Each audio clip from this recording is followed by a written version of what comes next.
Fala pessoal, sejam muito bem-vindos a mais um episódio da websérie Construir para Vender. Essa websérie onde eu mostro para vocês essa casa aqui que a gente está construindo através do financiamento de aquisição de terreno e construção com o intuito de vender ela lá no final.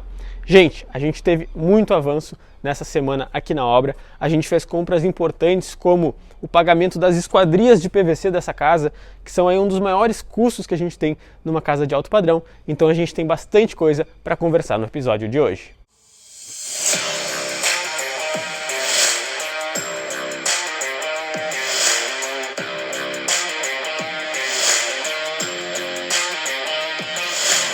Mas antes de eu mostrar aqui a casa para vocês, todos os avanços que a gente teve, eu peço que se tu ainda não é inscrito aqui no canal, não deixa de te inscrever, ativar as notificações, toda semana tem vídeo novo aqui no canal, sem falar que toda terça-feira às 8h30 tem um episódio ao vivo do Imóveis Podcast, meu podcast que acontece aqui no canal, onde eu sempre entrevisto aí algum especialista do mercado imobiliário. Então já te inscreve aqui no canal se tu ainda não é inscrito. E também se tu não me segue lá no Instagram, já segue lá, @engenheirosdozero.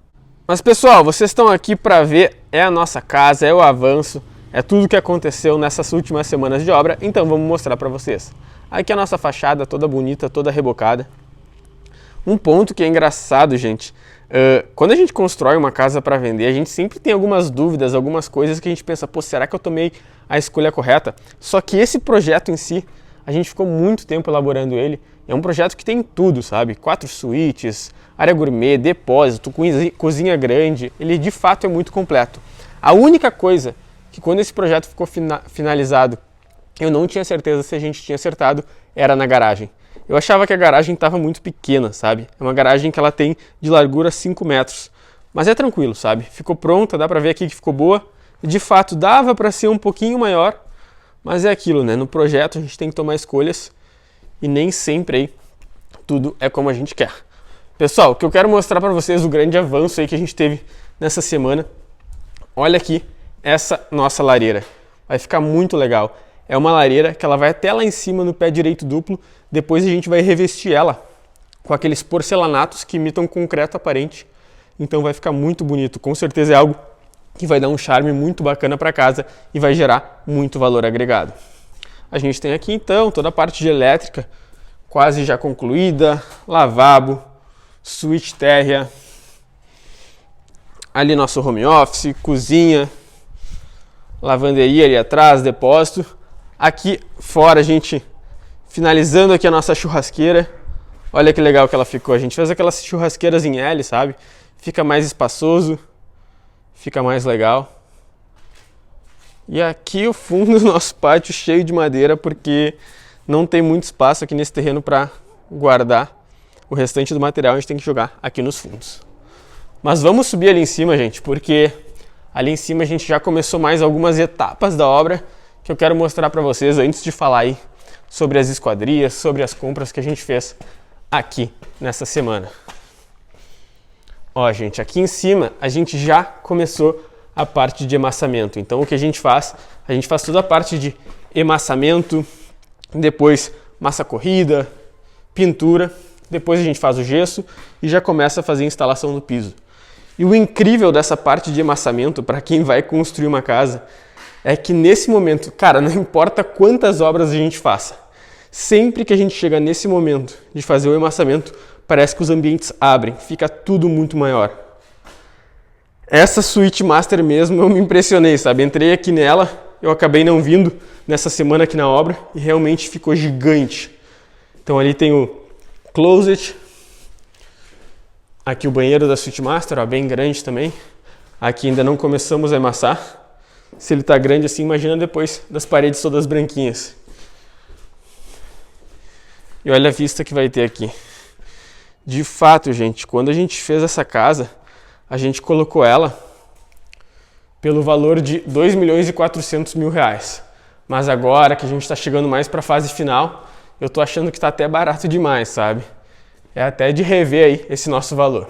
Mas, gente, agora eu queria conversar um pouquinho para vocês sobre a compra das esquadrias de PVC dessa casa. Todas as esquadrias que a gente tem aqui nessa casa, que são as portas e janelas, elas vão ser de PVC preto.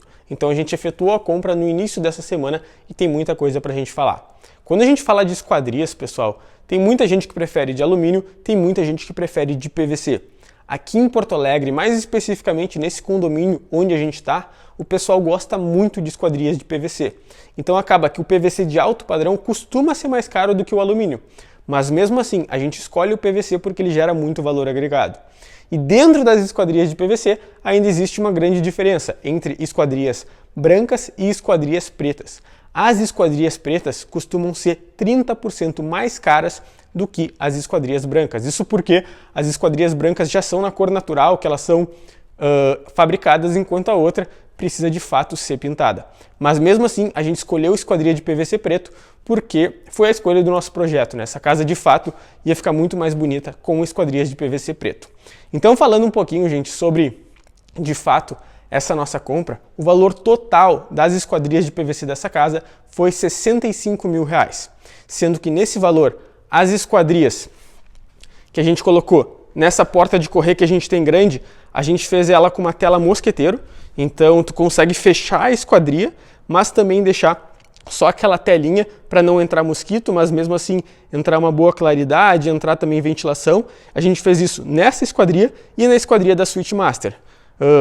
Isso é um item que faz com que fique bem mais caro, então a gente não escolheu em fazer em todas as esquadrias, por exemplo, nessa janela. Aqui a gente fez só aqui e na Suite Master lá em cima. Lá na Suite Master, outro item que a gente inseriu foi persianas elétricas. Então, só clicar num botãozinho e já dessas persianas é algo que valoriza muito a casa, o comprador vai gostar bastante. Mas, gente, um ponto muito importante da gente estar conversando aqui hoje é sobre esse preço, esse valor que eu paguei, R$65 mil. Gente, para o padrão dessas esquadrias, para a quantidade de esquadrias que a gente tem nessa casa, por ser em Porto Alegre, que não é barato, a gente pagou um valor extremamente baixo. E como que a gente conseguiu isso? Com algumas estratégias que eu vou estar falando aqui para vocês. A primeira delas, gente, orçar com vários fornecedores. Então, a gente pagou R$65 mil, mas a gente teve vários outros orçamentos de fornecedores tão bons quanto que o valor ia acima de R$100 mil. Então, de fato, muito acima do que a gente pagou. Só que não é só isso, tá, gente? Então, não é só orçar com vários fornecedores e pegar o mais barato. A gente tem que entender que quando a gente faz a compra de um item como a esquadria, é importante para esse fornecedor também efetuar a venda. Afinal, é uma venda cara, uma venda ali de 60, 70, 80 mil reais. Então a gente tem que estar sempre à frente dessa negociação. A gente não pode deixar com que o fornecedor seja a pessoa que coloca as regras do jogo. Por isso, uma coisa que a gente faz é o seguinte: a gente pega esses orçamentos, a gente avalia todos os orçamentos e a gente faz o que a gente chama de mapa de equalização. O que é isso? A gente pega todos os orçamentos que a gente tem, a gente coloca eles numa planilha lado a lado, onde numa linha aqui a gente tem todos os fornecedores e aqui nas colunas a gente tem todos os itens. Ou seja, todas as portas, todas as esquadrias.